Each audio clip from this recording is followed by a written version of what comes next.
Meet Ricky Gervais, 10 seconds. Arse, tits. What? Tits. Oh, that's helpful. It's my show. Tits. Oh, you're pathetic. Tits.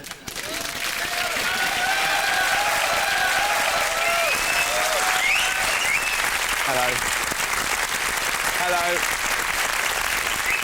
Thanks. Hello and welcome to Meet Ricky Gervais on Friday, October the 13th.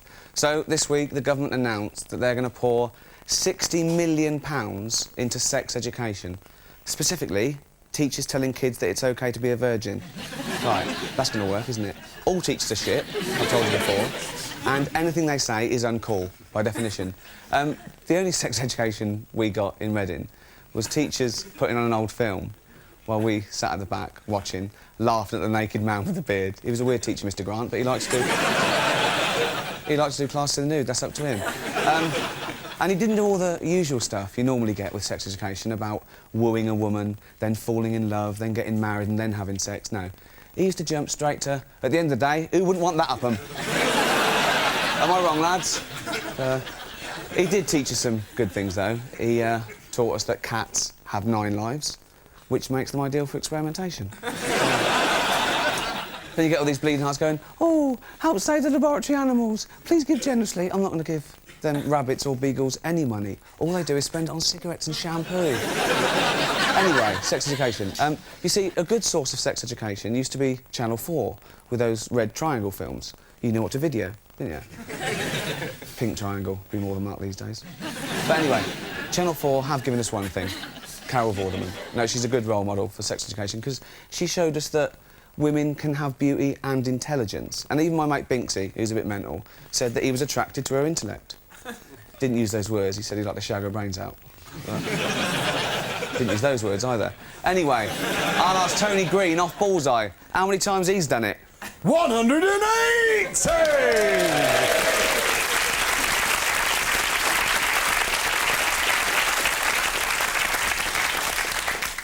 How many times, really? Never. That's what I thought. Was it George Michael who said, sometimes the clothes do not make the man?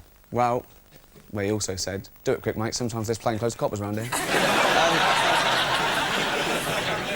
My first guest is the fashion guru on The Big Breakfast and the man behind Design the Label, Red or Dead, Wayne Hemingway.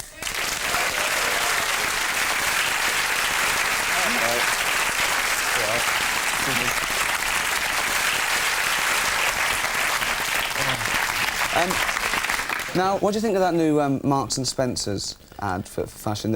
It's just the one where the fat bird runs up the hill, taking the clothes off, going, I'm normal. It's all, you know, you can imagine some really worthy kind of advertising executive, can't you, saying, oh, what a great idea. But fat women don't want to run around naked. They want clothes that make them look slimmer, so it's absolutely stupid. And how did they get one to run up a hill? I reckon these two, they said, any naked normal people, we've got free chocolate. She was up there like a shot.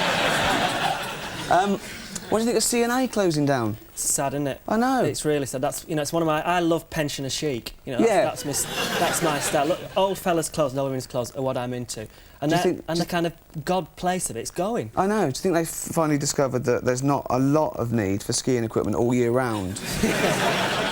You know, you can imagine Tony shopping there, can't you? You know, he's got... You know, he's kind of looking in his sports casual, and I actually collect his kind of jumpers, Gabici. They sell Gabici in CNA. Where are we going to get Gabici from? You realise there's no irony in that? He thinks he's the bee's knees. There's no irony in this. He is the bee's knees. He's a fashion guru. He is. I agree. Where'd you buy your clothes then, mainly? Well, seriously, CNA, any kind of shop that sells pensioner chic, so like old men's shops on the street and car boots, second-hand. Do you go to car boot sales? I love car boots. There's one in Reading, right, once a month. It's like Aladdin's cave of Crime Watch. So you go there and you're buying back your own stuff for half price. Well, I get my designer clothes from car boot sales, and it's the real stuff. I don't pay like 200 quid for a punt, right? And I know it's the real stuff because it's got the label on it. I've got a real Dolce and Banana jeans. I've got Tommy Fishfinger top. Big in Iceland. It's great. What are you wearing, Tony? Well, tonight I've got a Melvin Klein. Melvin Klein, real. And the jeans are Wanglers. Yeah. Calvin Bryan is massive in Iceland as well. Is he Calvin Bryan? Yeah. They're not real wanglers anyway. He's been conned. And when my clothes run out, and sometimes even like top stuff like Tommy Fishfinger, and they do wear out eventually after a couple of washes, I stick them in those, you know, those clothes banks. Yeah, you know, they them go, things on Humana they have on them, don't yeah, they? it's great though, because then I watch the news for weeks and I like see war-torn Africa. I see a little kid, I go, look, he's got Dolce & Banana. That's mine, that. What sort of fabrics do you like using most when you design stuff? And anything that's on women see-through. Right. It's got to be, hasn't Okay. it? You know, any designer, unless they're kind of not doing it with ladies, Right. has got to design see-through clothes. It's all you think about, isn't yeah, it? tell Vivienne Westwood she's a bit old to have her mott hanging out though. Yeah. She is.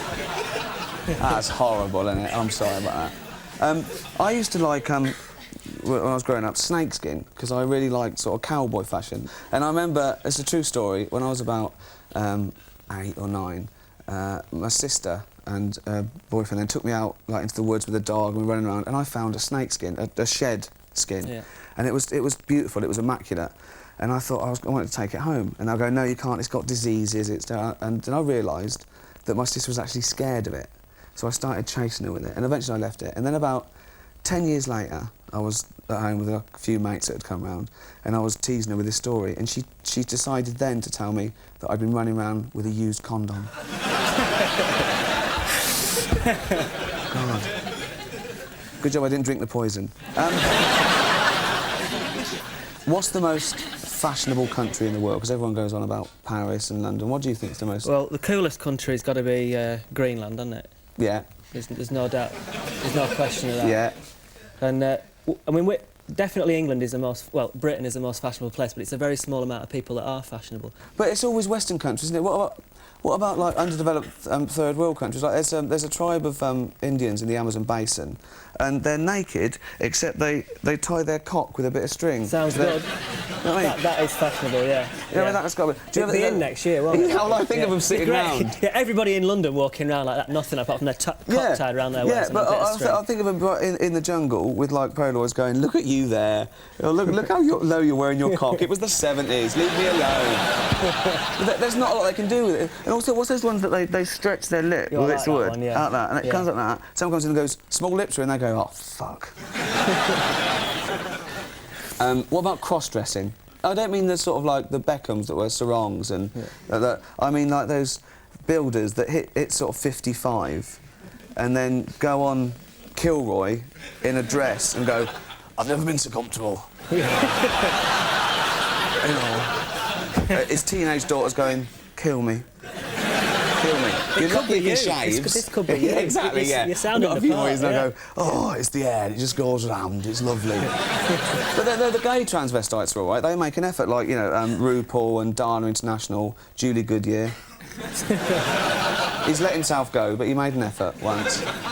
They're great, got nothing wrong with them. What are you up to at the moment? What's your next project? I got a book coming out in 3 weeks, yeah, called Just Above the Mantelpiece, and it like follows the history of public art and prints that people have bought. Remember Tretyakov and the oh, the ones that the look Blue like Lady? Cross between sort of Gauguin and Hilda Ogden. That's it, yeah, that's it. Do you remember the one from Abigail's Party with those two naked... Wings of Love, yes, yeah. And there's like that naked woman, Adam and Eve. And he's sold 3 million copies of that and is still kind of in poverty.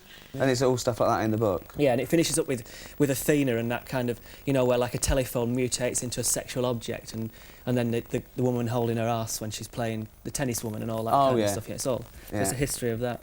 And have you got the best painting in the world, the dogs playing pool?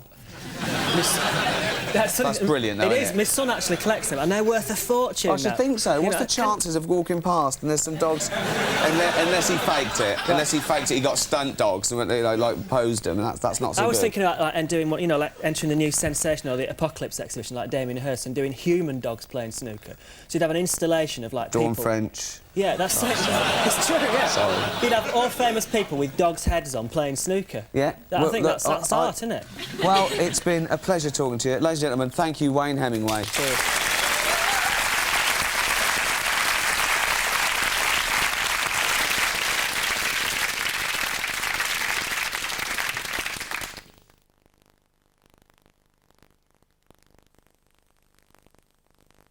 So if we just get him to do a couple of these in... Yeah, simple. Oh, hi, Ricky. Hi. This is Darren. He's just going to do a couple of publicity shots for the Channel 4 website, OK? Yeah. So I'll see you a bit later. Okay. OK, bye. Right, so, great, come in. Just come in and sit. Brilliant. So, right, first off, let me just get a quick Polaroid. This is just for the lighting, so don't worry too much. Here we go. Oh, brilliant. Okay. There you go. What do you think? It's not me. Really? Who is it? It's you. Yep. And what am I doing? It's dirty. I'm assuming you want to be doing that. I do. Yeah? Please. Go on then.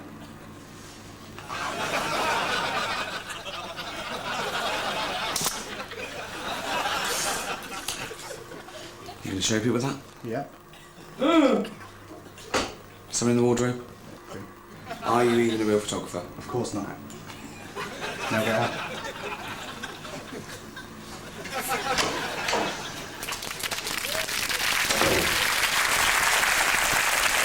Cheers. Thanks. Well, welcome back. Now, my celebrity booker, he likes to tease when he books guests. And when he got my next guest, I said, come on over. He started giving me clues. He went, wow, bit stumpy, celebrity. Say yes, Paul. I said, McCartney's new girlfriend? He went, no. Paul Daniels. I said, just as good. Get him on. Ladies and gentlemen, Paul Daniels.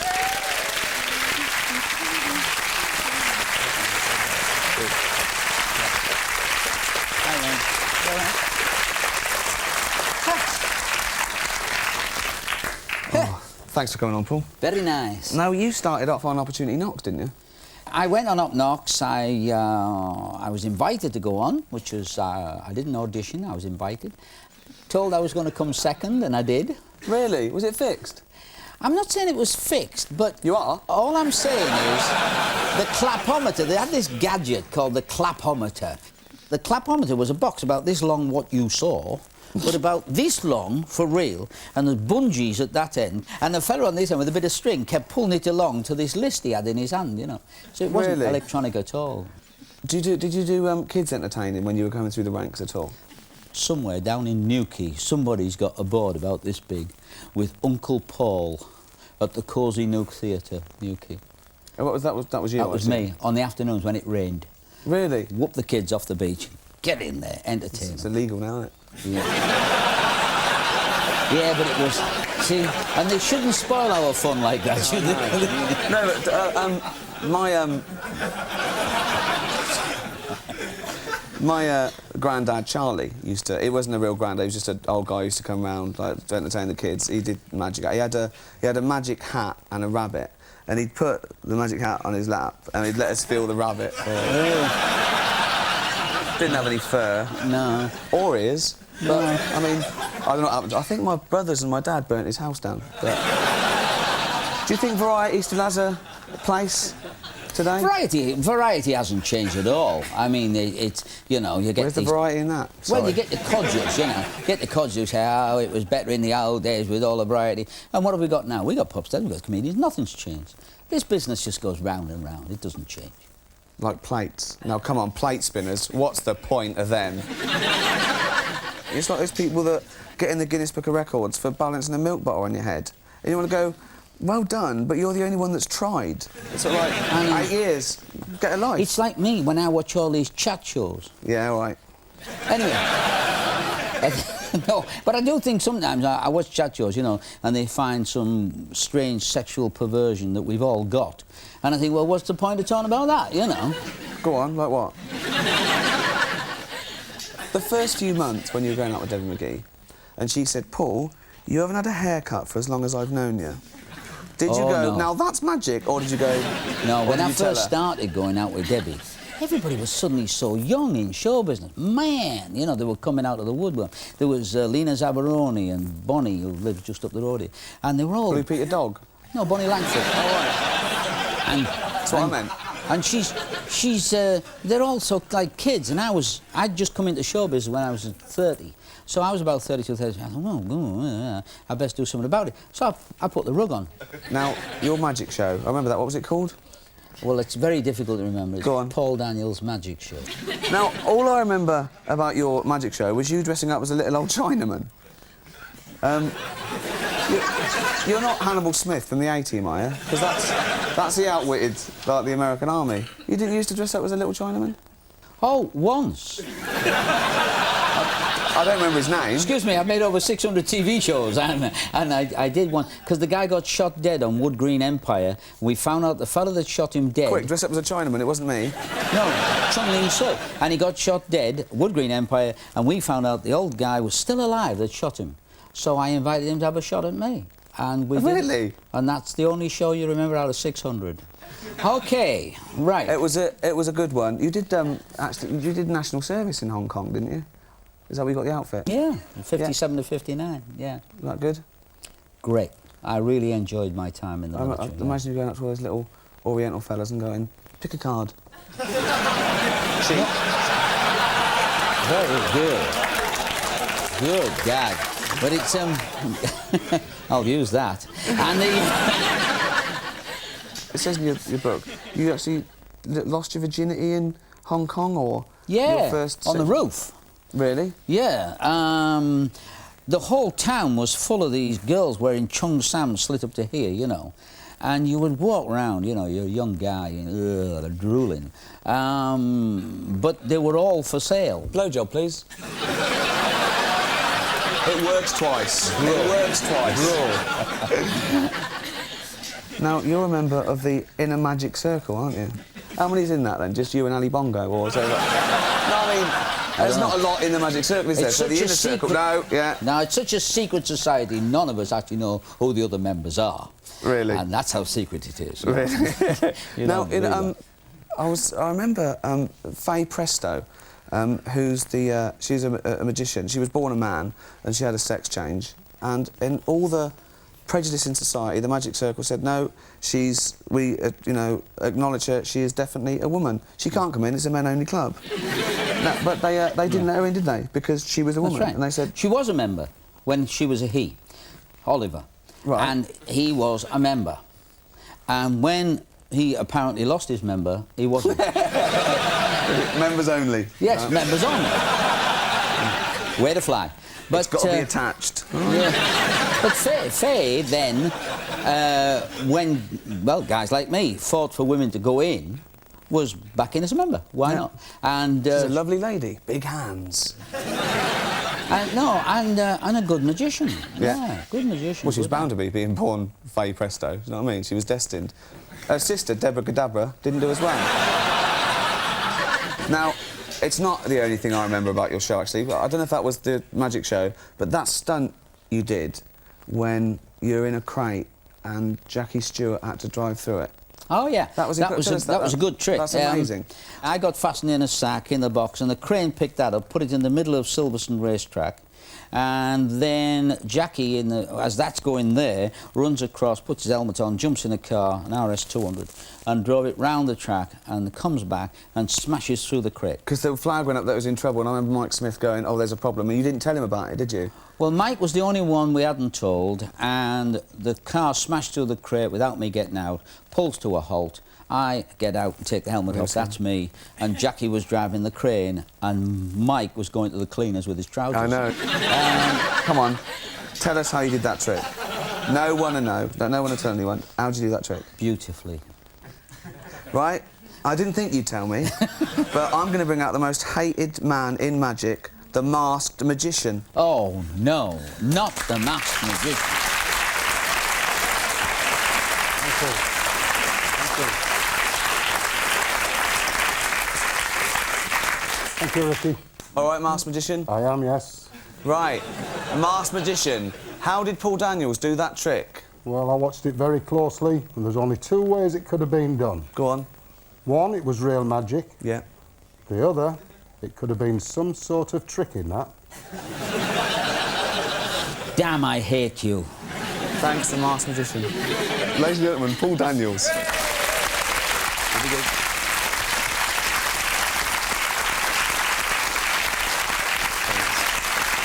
Right.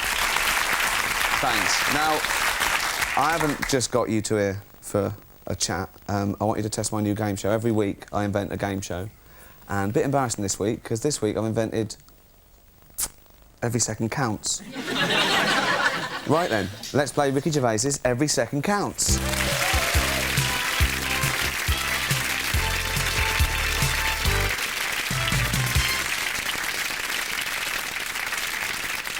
Right, now you know the rules. They're very similar to that other bloke who did it on telly. I don't know what happened to him.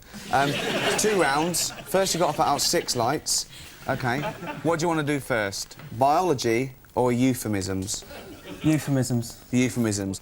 The following are slang words for either the penis, the vagina or the breasts. So the answers I want from you are cock funny tits. OK, so cock funny tits. 6 lights to put out. 60 seconds to do both of them in. OK, you're answering first, Wayne. Start the clock. Willie. Cock. Yes. Jugs. Tits. Yes. Minge. Fanny. Yes. Boobs. Tits. Yes. Pork sword. Cock. Cock. Yes. Jubblies. Tits. Yes. 6 lights out. Well done.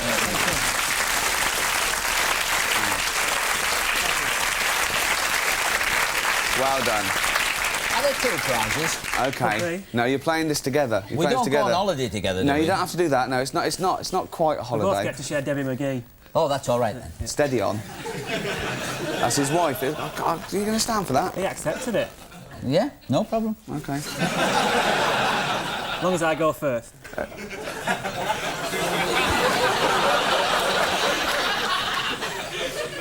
No one likes sloppy seconds. Right. It won't be if he goes first. Oh, we've got to cut all this. Right. OK. Such a shame. Right, OK.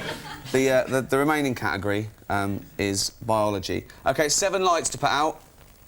OK, It's getting difficult now. You've got 44 seconds to put out these 7 lights. OK. Where's The following, Daniels, just wanders off. OK. The following are parts of the body. They're either penis, the vagina, or the mammary glands. And the answers I want from you this time are cock, fanny, or tits. OK, this time we start with you, Paul. Was that John Noakes? I can do them all. Get down, Shep. It is similar, isn't it? It is very, yeah. OK, start the clock. Bazongas. Tits. Bearded clam. Fanny. Yes. Headlamps. Tits. Yes. Beef bayonet. Cock. Yes. Norks. Tits. Yes. Flange. Fanny. Yes. Flounders. Tits. Pardon? Tits. You're not allowed to help. All right. In fact, we're just wondering how long Quick. 44 seconds is. Quick! Tits. Yes! Where's the prize? We've won a prize. You're supposed to jump up and down. You won the prize. You all in. Yeah, no. It's a bit annoying you did it so quickly because I still had Golden Donut, Baps, Muff, Fun Sacks, Bald Gentleman in a polo neck sweater, Grimsby Harbour, Dirty Pillows. Spent a lot of time on those and you put them out too quickly. We've won tonight's top prize, which Tony Green will now present to you. Yeah. Look at this. Well done, Wayne. Well done, Paul. He's boiling tonight. There's a kettle for What you. can I say? Well done. What can I say? What is it? Thanks to my guests, Hemingway and Daniels, eh? Thanks very much. Well, that's it, I'm afraid. Thanks to the Mentals who sent in tapes again. Keep them coming. The winners this week are Stuart Ferris and Emma Burgess from Chichester. Now, it's funny how they find each other. This is true. I hope they don't breed, these two. Listen to this tape. This is absolutely real. Good night.